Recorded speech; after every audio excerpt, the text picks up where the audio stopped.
Bonjour à tous. Le psaume biblique proposé pour ce jour est le psaume 103, numéroté 102 dans la tradition catholique. En voici un extrait. Mon âme, bénis l'Éternel et n'oublie aucun de ses bienfaits. C'est lui qui pardonne toutes tes fautes, qui guérit toutes tes maladies, qui rachète ta vie de la tombe, qui te couronne de bienveillance et de compassion.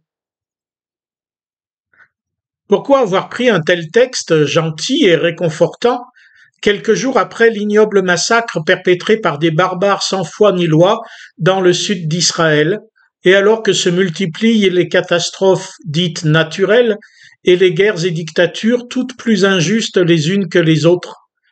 Parce que, justement, la Bible ne méconnaît pas les malheurs de l'humanité, ni ceux subis par le peuple de Dieu.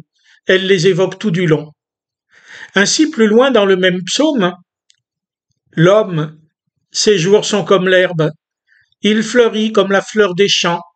Lorsqu'un vent passe sur elle, elle n'est plus, et le lieu qu'elle occupait ne la reconnaît plus. C'est la fragilité de l'être humain, de ses rêves et de ses réalisations. C'est son égoïsme et sa méchanceté, ses péchés et ses fautes, qui font que nous avons besoin de la compassion de notre Dieu. Les bienfaits de Dieu que nous comptons ne sont pas des petits miracles qui feraient de nous de tranquilles petits bourgeois sans besoins extraordinaires et menant une vie pépère. D'ailleurs, qui s'y reconnaît? Les bienfaits de Dieu, c'est son aide constante à tous ceux qui se confient en lui, les malheureux, les petites gens, ceux qui ont mal quelle que soit la cause de leur mal. C'est précisément sa compassion, sa bonté paternelle, qui ferme les yeux sur nos fautes et qui nous aime malgré tout, non pas à cause de ce que nous ferions pour lui, mais simplement à cause de son amour. Et cet amour est agissant, il est agissant pour qui le connaît et le reconnaît, il se confie en lui.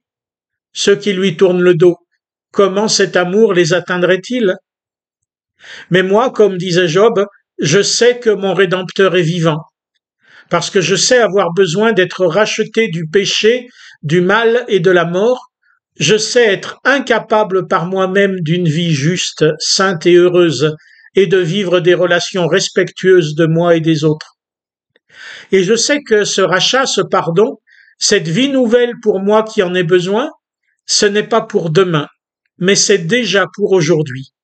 Car c'est l'amour vécu jusqu'au bout par Jésus, vraiment homme et vraiment Dieu, qui a opéré cela pour moi et pour vous qui croyez, vous qui faites confiance à Dieu et qui vous mettez à portée de sa voix et de son amour.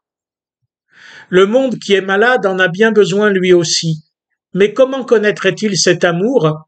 Comment recevrait-il son pardon et la possibilité d'une vie juste si ceux qui les connaissent ne lui en témoignaient pas? Au milieu de la méchanceté des humains et de la déliquescence de notre monde, nous proclamons l'amour et la miséricorde de Dieu, en tâchant avec son aide de vivre nous-mêmes, en nous et entre nous, cet amour et cette miséricorde. Que son esprit nous y aide. Bonne semaine à tous.